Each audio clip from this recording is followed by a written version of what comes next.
Okay, I wanted to show how to make this thing.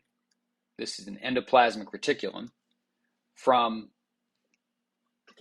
a sphere, and it really didn't take very long. And it's done using dynamic subdivision. And what dynamic subdivision is going to do is it's going to smooth it out, and it's going to give it this subtle thickness. Okay, and I'm also going to show you how I made these tubes through here.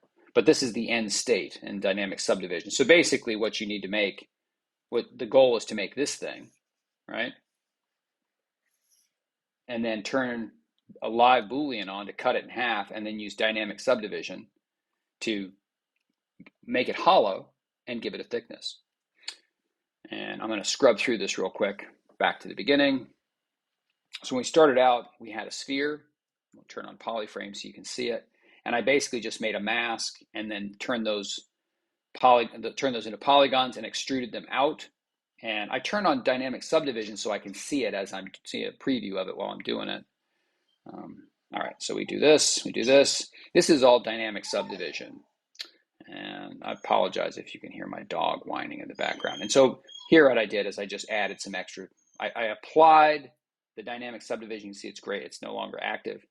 And I made it actual geometry. I added some edge loops. And then all I'm going to do here is smooth it out a little bit, right? And so now if we were to turn on our live Boolean, this is it. The next trick would be to turn on dynamic subdivision.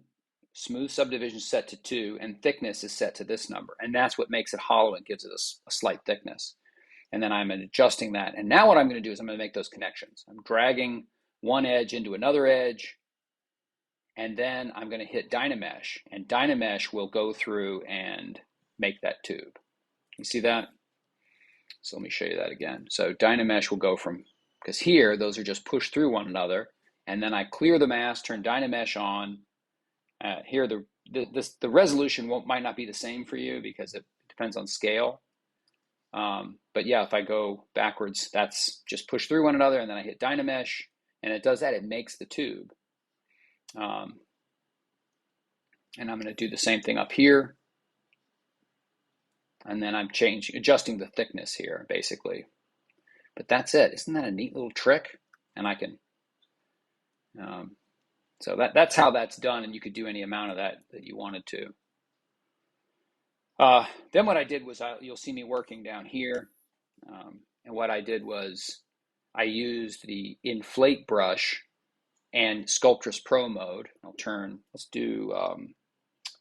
Let's turn solo on, I can't have the live Boolean on with the polyframe, but I think it helps you to see the polyframes here. So I'm going to scrub forward, and now I'm using Sculptris Pro Mode, which is making all that really weird topology, and it's coming through and doing all this. And then what I do is when it gets too complicated like that and intersecting polygons, I make the brush really big and I smooth it.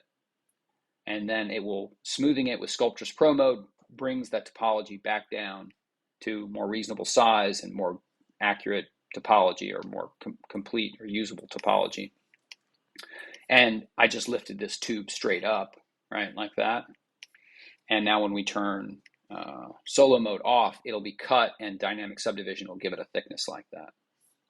So that is it. That's how I did that. And yeah, and so in the next tutorial, I'll go through and I'll show you how I turned this, because this is still a live Boolean.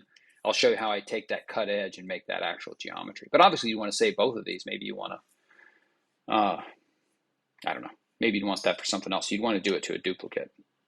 All right.